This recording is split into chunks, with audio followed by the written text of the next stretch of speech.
Hi, I'm the Tabletop teacher, and in this video, we'll ask ourselves a question every new player wonders at some point when making an attack.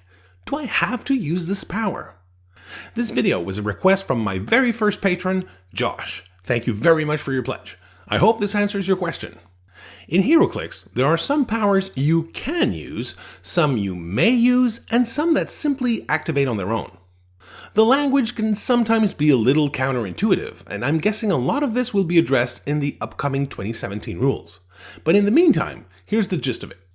So, the Pied Piper is in position to attack the Flash. Does he have to use Incapacitate because that's what we see on the dial in the attack slot? No. He can choose to use Incapacitate or not. Why?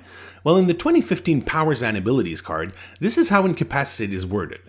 Give this character a close combat or ranged combat action to make an attack that deals no damage. If the attack hits, blah blah blah blah blah. The important part is give this character a close or ranged combat action. Giving an action to a character is a choice the player makes. The Pied Piper is a very good example to illustrate this because he also has mind control on the same click. So, which one is it? Mind control is worded in a similar way. Give this character a close or range combat action, blah blah blah. To activate an available power of your choice, you have to give the character the type of action the power requires. So, if you want to attack with Pied Piper in this situation, the Flash is just a few squares away, you can give him a ranged combat action to use Mind Control, or a ranged combat action to use Incapacitate, or a ranged combat action to make an unpowered attack that deals normal damage.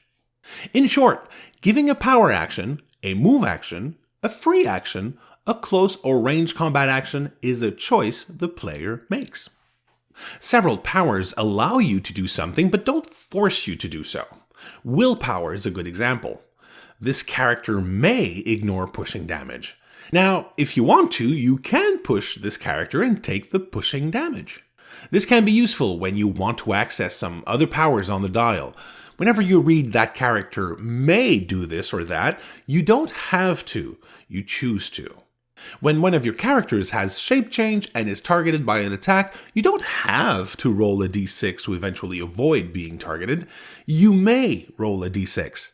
If you want to be the target, in order to protect some other character for instance, you can. Now, a few powers don't give you any say at all as to whether they're active or not.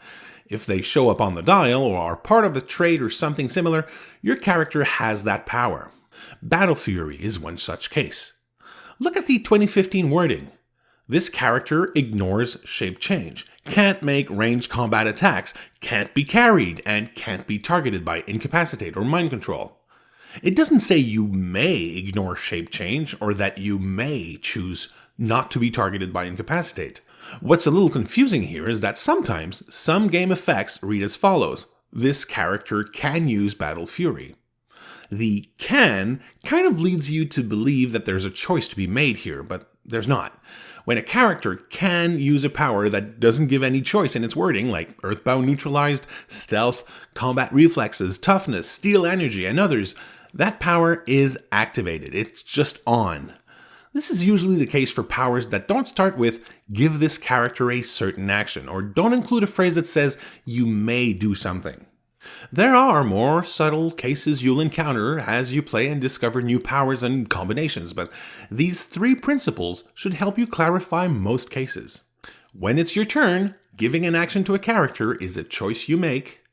Powers that say you may do something give you the choice to do so or not.